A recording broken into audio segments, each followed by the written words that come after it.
Nelk boys have always been tangled in controversy. Over the years, they've weathered storms relating to all sorts of issues, both internally and externally. And every time, the vast majority of people have simply written it off because they're just young frat boy types who have more money and fame than common sense. But while their usual antics are one thing, it's fair to say that interviewing a guy who is literally wanted for war crimes by the ICC is a little out of whack with what their fans expect from them. And even as they attempt to do some damage limitation, they don't seem to be able to grasp the magnitude of what they've done. At first I was really upset because I'm somebody who hates Netanyahu and I know what he's doing and it's a genocide. I think he's worse than Adolf Hitler.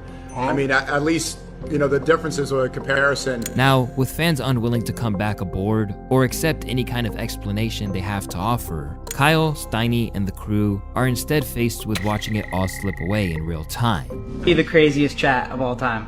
What's up, Kyle? Kyle showed me out. Sellouts. You got everyone mad. I hate Iran. Sellout. W. L-Pod. BB's a war criminal. Damage control. Sellouts. Fuck Iranians. Jesus Christ. It's your boy Louaista, and this is why the Nelk Boys' downfall is getting worse. If you've even got a passing interest in the world of content and influencers, you're likely acquainted with the Nelk Boys, a rambunctious group of young men who just wanted to make videos and create a life outside of the 9-to-5 system. Their rise, which began over a decade ago, was defined by juvenile but generally funny pranks that caught the world's attention. Yes. Nicola? Yeah. Okay. Step out of the car. Yeah. I can't do this. I can't do this. Man. We have a bunch of coke in the back. I'm sorry.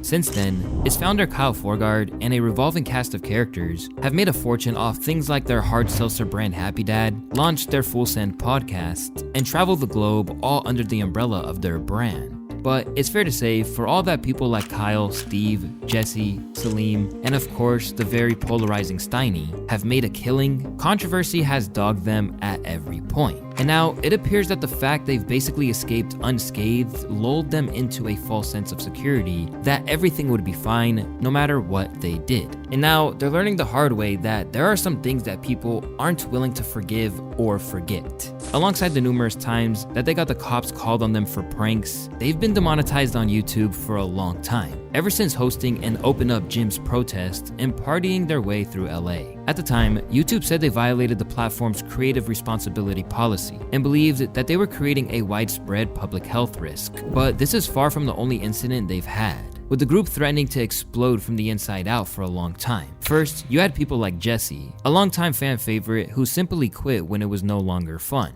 I kind of got everything I wanted. I have the money to retire. Was that the main reason why you left? Yeah, I was like very depressed. And I think a lot of it was about my surroundings, always traveling, the content being heavily involved in partying and being in that atmosphere. There was just too many nights where I was at a club and I felt like I was clocking in. I think anyone in that position, eventually, it will not be your dream. I don't think that was ever my dream. In the process, he sold part of it back to Kyle and formally exited the crew. It was clear to me that Jesse was not happy being involved in Nelk. That's when me and him started talking about, you know, things and him saying like, yo, I'm kind of down to like officially like, you know, exit. Yeah. So we pretty much agreed on a number and that was it. And after seeing the news the past few days, you can bet he was happy with that decision. Since then, every other founding member has also departed, while people like Steve DeLeon Nardis, better known as Steve Will Do It, got banned from YouTube after numerous content strikes. As a result, one of their now most popular personalities is now marooned out on Rumble, with Nelk being told they basically couldn't platform him anymore or there'd be consequences. What's the deal with Steve? Can we not film with him anymore? Apparently not. What the talk. But what they told us was basically if Steve, like if he appears in any video, yeah, he can't be like a prominent character, but they also said like it's up to you. They basically said like it's out of our control, like the team that we talk to at YouTube, it's like it's out of their control. And like they basically said like your channel's going to be deleted if Steve's in your videos. Then, perhaps most controversially of all, there is Steiny, a polarizing personality who is hated by much of the audience, as well as the alumni Bob Meanery, who has gone on record saying he is single-handedly responsible for his success. First of all, you vouching for me doesn't mean shit, okay? Means first, something, no? First and foremost, no, it doesn't. I love you, Steiny. You worked your ass off, and guess what? You're in that chair because of me. He's doing it again, right? You had nothing to do with your success. It's all because of Bob. This is your delusion, believing that, yes, you gave Steiny an opportunity, but Steiny's in this chair right now because Steiny has showed up for every thing that Kyle has asked him to do. Steiny is in this chair right now because he is the rat. Along the way, he's wound up feuding with Steve Will Do It, the man who he was once the assistant of, but abandoned when other more lucrative opportunities arrived. I did everything for you. I did everything for you too. You did your fucking job. No, but I didn't ask for anything, bro. Oh yeah, that's his always excuse. No, but it's always like I'm a bad guy. I didn't ask for you to give but it me a was like, bunch yo, of money and give you all this shit and give you opportunity. I'm grateful, and I never asked. But that's for not how you anything. treat people, bro. Bro, I leveled you up so hard. It's different, bro. I had an opportunity to continue to be an assistant, get treated like And bro, shit. what do you mean assistant? Or take a huge podcast. It was Get on hard, the- bro. I tried to do both. I wanted to do both. I hate your guts Yeah, no, I know. because you're We're working on that though. you're a scumbag piece of shit. Over the years, he has become a verbal punching bag for guests on Full Send, perhaps most notably being a victim of Andrew Schultz, who basically ripped him limb for limb. What bothers you the most right now? Nothing. Nothing bothers you? You look at your phone while we're doing this interview, and everybody's seeming disinterested. Were you looking at notes or texting girls? Notes. Yeah. What do you mean? Me taking time out of my day to do this and then feeling Dude, like I've never I'm forcing you guys to do the podcast. I've never been more That excited to annoyed do me. a podcast. Say again? I've never been more excited. I'm sorry. I had to Don't look at my notes. apologize. You don't have No. to apologize. You asked me what annoyed me, and I gave you an honest answer. Wait, are you being serious about that? Yeah. What if someone in the audience is on their phone when you're doing that? Then they're going to get the same treatment you got. Would you call them out? Yes. Have you done that before? Yes. And how's that reaction? They get as offensive as I do? I don't think you're offensive. I think you're offended. Offended, yeah. Yeah. And over time, it got even more brutal. Are you guys friends with each other? Yeah. Like, Why, you don't genuinely? get that vibe? Yeah. No. Why not? Because the chemistry is weird. Why do you say that? I don't know. It's just, I don't get it. What's confusing It's though? just an so I can help awkward break it down for you. podcast. It's like a weird thing. This- Like, do you guys, like, do you have stories where you, like, bust balls? Like, are there, Yeah, well, we usually have a different guy who sits in. Yeah. We wanted to have Steve on this one, so yeah, he sat with in. Brad. Yeah, Yeah, I love Brad, too. yeah. He's great. And what, Brad usually drives it or something like that? What do you mean? Like, is he usually driving the interview? Why? You don't think we're doing a good job of that? No, not really. I mean, it's not my favorite. Considering how much they were dismantled by a stand-up comedian, it's probably fair to say that these guys weren't even moderately qualified to deal with the spin provided by a world leader. But let's keep it on Steiny for a minute more. A man who was brought up wealthy, Steiny has been open about the hate he receives, and claims that even his own father disowned him at the outset of his career. Because I do come from like middle class or whatever. Upper middle class. Upper middle class, sure. But like I moved out to LA and my dad was like basically was like, my son's a f***ing failure, loser. Because like he doesn't know what social media is. He doesn't know what like YouTube is. Because he didn't grow up in that era or whatever. So he thinks I'm coming out here and like he didn't support it. Like you're fucking your life off. Yeah, he didn't support it. You know what I mean? Yeah. And so people just want to fucking bash you for anything they can, but I'm like, dude, I had no support. Why this is notable is that Steiny is the son of Harvey Steinberg, which, if you don't know, is a lawyer who defended Asher Carney, an Israeli convicted nuclear weapons smuggler back in 2004. And once they reconciled, his father later shot him some bail over platforming some dubious characters. What do you make of his association with people that are kind of ushering in this era of fascism currently in this country? I'm not convinced that they're ushering fascism in. I think that Aaron has a good head on his shoulders, and I think that he's trying to do what's right for the country, and he feels This is a that. classic And I think lawyer that ass his heart is in the right full of place. shit. You're unreal. He has access to somebody who's a decision maker, and if you have that access and you want to try to do the right thing in your mind and have influence upon that decision maker, what better person would you want than Aaron? It's true.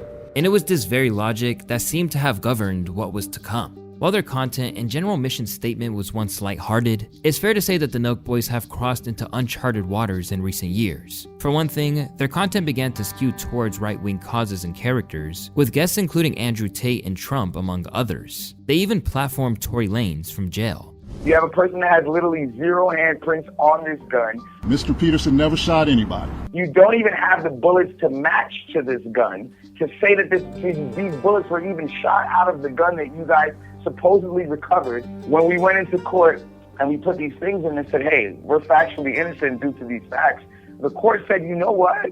We're going to consider that because there's good reason appearing on what you're saying. And over time, even those close to them began warning them that they were going down a dangerous road. There's like a backlash from who? From people that are against Andrew Tate. Yeah. Really? Yeah. How did that manifest? Like, what was the backlash? I just did a video and then people were like, how the fuck are you associating with a guy like that? You know, he has all these claims. It was just comments, or it was like comments, DMs. Did it have like a personal people that I know? Your mom got mad at you? No, she didn't. She got mad at me for Trump. She got mad at you for Trump. She didn't talk to me for like 6 months. Maybe 8 months. Ooh. Yeah. Trouble. I know. Besides that, they had already withered away a lot of the goodwill that they received from the public with their Metacard NFT project. You guys have the Metacard too, right? Yeah. So what's the plan with that? A lot of it. Yeah. I feel like that's just so new in the space too. You guys got in early it's too at a just good Web time. Web3, right? Yeah. So like I think we're going to be one of the biggest brands in Web3 in the Web3 space. Priced at about $3,000 each at mint, their fans were given all manner of incentives as they pledged everything to gyms that'd be free to enter for users, festivals, equity in new ventures, and much more.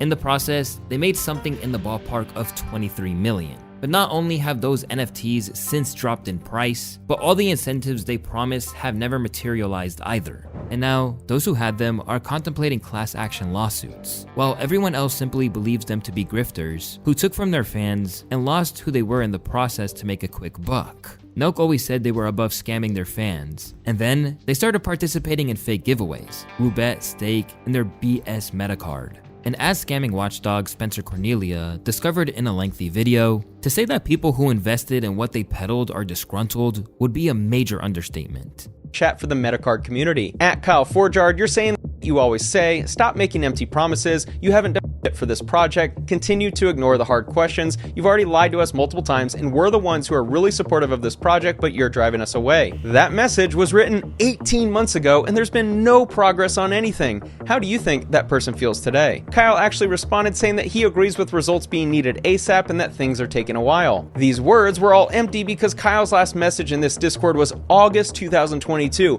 They raised $23 million, and Kyle hasn't spent a minute in the Discord in 18 months. Here's 2 messages of Kyle indicating that he'll jump in the Discord frequently and recognizes the growing frustration. What kicked this off was his initial message. He wrote, making sure our ventures are as profitable as possible so when we cut y'all in, it's worth it. That, my friends, is a promise to deliver equity in the Full Send ventures. Kyle mentioned that they were looking at the first Full Send sports bar will open in Miami with Dave Grutman. That message was sent March 28, 2022. We're coming up on 2 years, and my guess is they have had zero progress made on any of this. With their reputation already undertaking heavy fire, Nelk has proven that if there's a way to advance their brand or a bag to be obtained, then there is no reason why they won't do it, no matter what it means for public perception of them once the dust settles. But this time, it seems like it's finally caught up with them.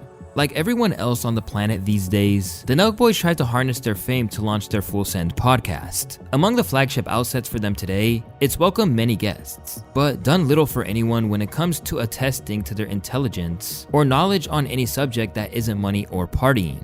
As a result, they've become renowned for their uniformed approach to conducting interviews, with the crew recently coming under fire from the MMA media for getting UFC credentials in order to disseminate the message that their friend and noted supporter Dana White wants to get out there. Then you have the Nelk Boys, they can't name 5 fucking UFC fighters. And this is where they're breaking news and breaking down fights. I have nothing against the Nelk Boys. My issue is you can do the Nelk Boys, but you can also do actual journalists that are gonna hold your feet to the fire. Questions we wanna hear, not, is John Jones fighting at the White House? Is Conor McGregor, dude, if he comes back, dude, Conor Topuria, are we gonna see that? You're like, well, slam my in a door. I'm talking actual fucking journalism. There has to be both. And when you're going on these cupcake shows, they're going, dude, bro, Is Robner coming back? This is what the hard-hitting questions. We can have both. Do this, and then go on Ariel. Do this, and then talk to Luke Thomas. But when you're just playing in candy lane ass, it does the sport such a disservice. And to be completely honest, nobody takes it serious. Nobody, man. Because where other media figures do research or prep, they basically do the whole thing on a whim. So when it was speculated that they were going to be interviewing one of the most controversial and widely reviled men on the planet in Israel's Prime Minister Benjamin Netanyahu, people didn't exactly have high hopes. This included Kyle himself, who seemed to know that there was a problem ahead before it even dropped. You did? Yeah. With Dana, right? We did a pod with Dana, but Nice. there's another one dropping Monday. Oh, nice. We don't know who it is yet? It got leaked. It's a controversial one. I don't know. Who is it? They know who it is, the chat does? They probably know. It's a big one. Really? But I just want to let the interview kind of speak for itself. Before you say stuff on it. People will jump to conclusions. Got it. But it's a pretty big one. Really? Yeah. Oh, shit. And when it did arrive, people were horrified by the concept alone. I love how everyone in the thumbnail looks like they've been caught doing something they shouldn't. They aren't the sharpest, let's be honest. Surprised these dudes can dress themselves. But it's fair to say that the horror really began once they sat down with the man who stands accused of perpetrating a literal genocide in Palestine. As they met the political figure who is wanted by the International Criminal Court for various war crimes and crimes against humanity, including extermination, murder, and using starvation as a weapon in Gaza, Kyle and Steiny admitted that they had no idea what was going on. I feel like on the internet now too, it's like you don't even know what's real anymore. Like you read shit and it's like you see a headline and it's like, is this true? Is this not true? So I see so much stuff about, what's going on in Israel and, Iran and Palestine. And to be honest, I just really don't know what is going on there. So it's going to be interesting to sit down with Prime Minister Netanyahu and kind of just ask him some questions about what we read online and get educated. And because of the fact that they didn't know what to ask or how to steer the situation, Benjamin could basically say whatever he wanted unchallenged, no matter how little truth there was to it. Why do they say Israel's like starving the people of Gaza? Well, because we're trying to get the food in and we let food trucks in, and guess what happens when we let them in? Hamas steals the food, takes the good chunk for itself, then they jack up the prices, and then they sell the food to its population, to its hungry population, if they give them at all, and then use the money that they take from their own people to recruit more killers into their terror machine. This claim comes just days after Gazans were plunged into stage 5 malnutrition, a move which means that even if they get the food they need, it might be a little too late. And as it turned out, the interview was about as tightly policed as possible, as it appears the Israeli Secret Service was there, but the Nelk boys were too naive to even realize it. And in the beginning, I'm like, Nelk, they probably took money from Netanyahu. They probably took money from the Trump team. I don't think they did. They told me that they had 20 people in the room while they were doing the podcast. I'm like, Steiny, that was Mossad. He's like, no, they were just HR people. I'm like, no, that was the CIA and the Mossad watching you interview. And if you don't think that Mossad was there in the room with Netanyahu, then you are mistaken. Still, they led with softball questions, including giving him space to rally against a newly appointed New York mayor. Even in New York City, right? What's Zoran? Yeah. He's an anti-Semitic guy. Yeah. The highest, I think the highest population of Jews in New York City. How's that even possible? Well, it's possible because a lot of people have been taken in by this nonsense. I mean, what? You want to defund the police? You want to have people go into stores and, rob them and be free? You think that really creates a good society? You want to crush all enterprise? You want to tax people to death? I mean, that's a one-term effort, but, sometimes you have to get mugged by reality to understand how stupid that is. So that's silly, but, sometimes folly overtakes human affairs for a while, but not for long, because reality steps in. So I'm obviously not happy with it, but I'm less concerned with it, because I think if we can speak the truth to the young people of America, they wise up pretty quickly. And in the aftermath, they came under fire for their presumptions over his prejudices. No, Steiny, Zoran Mamdani is not anti-Semitic, dumbass. Like, he's just the only politician in this country who doesn't dick suck Netanyahu like you guys are doing right now. Zoran Mamdani was the only one who said, hey, actually, I'm going to stay in America. I'm going to put New York City first. I don't need to go kiss the wall like Steiny. I'm going to stay in New York and take care of the citizens here. And now you're saying he's anti-Semitic? What did he say that was anti-Semitic? As the podcast went out to the masses, the Nelk boys must have known it was a gamble. But it's probably likely that their own naivety over the whole situation meant that they probably weren't prepared for the massive backlash that has come their way. I just got done watching the entire podcast interview of the Nelk Boys and Benjamin Netanyahu. If you were curious about watching it, I'm telling you, you're not missing anything you haven't heard already. It was literally an hour and a half of Benjamin Netanyahu just spewing the same lies and propaganda. I mean, it was hardly an interview. It was basically Bibi talking 95% of the time. The few questions that the Nelk Boys did ask him were very surface level and softballs. Absolutely no hardball questions. I think the most hardball question they asked him was, why do you think you're so hated worldwide? Unsubscribe. This was probably pitched to Netanyahu like, don't worry, these guys are idiots. You can use their platform to push whatever propaganda you like, and they won't push back on anything. Left facing historic dislikes and loss of followers, the pair remained so clueless to the point that Hassan Piker had to show the fundamental flaws in their logic. Okay, so my point is, would you be neutral with Bin Laden in the same way that you're like a neutral podcast? I think we would do our best to ask him tough questions. Okay. I think there's a sense of understanding too, right? Well, Hassan, I think there's What about a I think we'd always kind of play the neutral role, to be honest, and just you would play a neutral role interviewing 8. I don't think that's the case. I think you're just saying that right now because you want to. We're just not the best at grilling guests and pushing back on them, to be honest. Like I said, we're not claiming to be good journalists. Like we can ask a question, but when it comes to like a follow-up question, I'll be honest, we're not the most, like, I've never claimed to be super educated on this. And while they spoke of tough questions to other condemned figures in hypothetical interviews, they were non-existent this time, considering they were literally asking him about fast food orders rather than anything to do with what was happening. What's your go-to at McDonald's? No, I'll tell you, Burger King. We did the double, Whopper? The double. I haven't ripped Burger King in a long It's time. not. Burger King kind of sucks. Yeah. No, you're wrong. The BK Lounge can hit. I disagree completely. You like Burger King over McDonald's? That's your worst take, I think. Absolutely. Yeah. That's a crazy take. No, that was fine. I mean, I like Burger King. The answer is yes. And while they continued to try and justify their point, Hassan ultimately summarized the difference with having a political figure embroiled in something like this, compared to anyone else. Hassan, if anyone goes on a podcast, promote whatever they're doing. We're aware of that. They're not. But Benjamin Netanyahu's not promoting a book, dog. He's promoting a genocide. Bro, that's the point. O.J. Simpson on. Ultimately, there's only one thing they truly understand, and that's not even the optics, but the metrics. And now, that's where they're getting hurt, as the follower counts continue to dwindle. Still, the pair claimed it was in line with their mission. On the Full Send podcast, what we do and what our style is we will have the most controversial people on this planet on the podcast. Hate it or love it. That's the way it's always been, all right? We've had Trump on in 2020 when it was crazy. We've had O.J. Simpson on. We've had Andrew Tate on.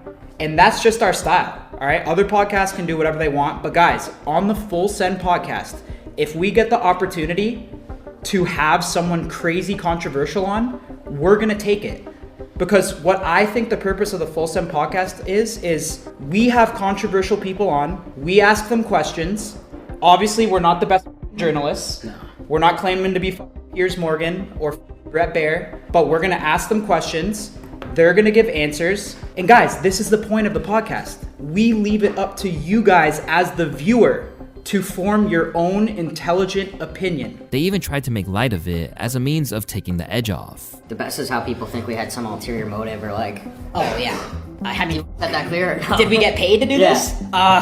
No. Jesus. There's other people out there that do that shit, and we've never done I better have at least 100 Tel Aviv birds in my DMs or something. And for anyone who vaguely supported them before, it's clear they can't believe how naive they had been, and the backlash is seeping to their other posts, where they're rapidly trying to manage the replies. Been so out of touch in interviewing someone for clicks, and views tell you a lot about Kyle. Bro got a smile on his face, just cheerful he got to interview the person who bombed children, deleting comments so fast. Generational sellout. Their core fans seem to hate that this happened too. The more that they try to normalize it, the more horror they generate. As for Netanyahu himself, the interview probably didn't pan out how his PR team hoped for him either, with Kyle conceding that there were some stark comparisons to be made between him and another world leader while scrambling to save his business. It's a good point. Someone said having Netanyahu on is like having modern day Hitler. No, I saw that.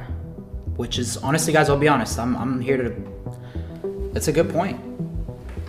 I like, we're here to learn, to be honest, guys. In the wake of this decision, the Nelk boys have a mountain to climb if they are ever going to fix this. And they even seem to be coming to terms with the fact that they're cooked, at least when it comes to mainstream acceptance or general public goodwill. Even people who make content similar to theirs can't believe how much they mishandled it. I saw videos of like starving children and children being hurt. If there's innocent women and innocent children being harmed, chat, I don't give a what you guys believe in. If you think that's right in any type of way, you're part of the problem. And I think that that's genuinely an issue in the world, and I really wish that we could fucking fix it, bro. And I wish it was as easy as pressing a button, bro. It's wrong. It is wrong. It's wrong, chat. It's wrong. No innocents deserve to get bombed. It's just the truth, chat. Now faced with a world that's more hostile to them than ever before, the duo are actively dodging the hard questions. Tiny, what's your thoughts on Palestine? Come on, bro. Say it. Come on. Talk about it. He's scared. He can't talk. He's scared. Happy dad.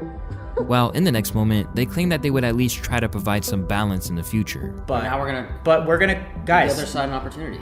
We're gonna give the other side the opportunity, and I feel like, you know, that's just the way we roll, bro. And I think that someone has to do it. If we have to take the fall and be the bad guys for having the controversial people on, I think we're willing to do it. But it's fair to say that might be a little hard to do when the other side is facing starvation, genocide, and death. In spite of it all, Kyle has been very careful with his words when discussing the issue, because while he may allude to regrets, he's been on the internet long enough to know that once you say sorry, there's no way back.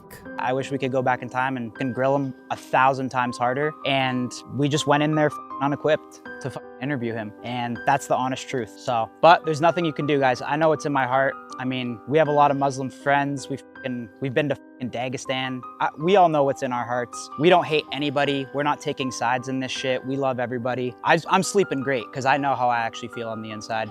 And I know a lot of you guys are and this is not an apology. This is just, we walked in there and we weren't ready for it, man. And we walked in there uneducated, and I can admit that. But if he stepped away from his character for a second and considered his humanity, he and Steiny would know that the most appropriate thing to do would be to take accountability for their mistake. But if you're waiting for that to justify being a fan of theirs again, I think you might be waiting a long, long time. Due to their behavior, it's no surprise that people took great pleasure in watching both Steiny and Kyle being sat on their ass by UFC champion Ilia Topuria in a new stream.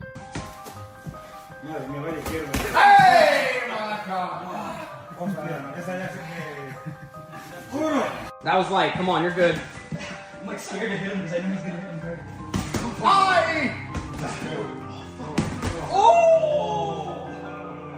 But this won't be enough, especially when they even used their stream with Ilia to try and shoot themselves some bail. I personally, I like the questions you asked to him.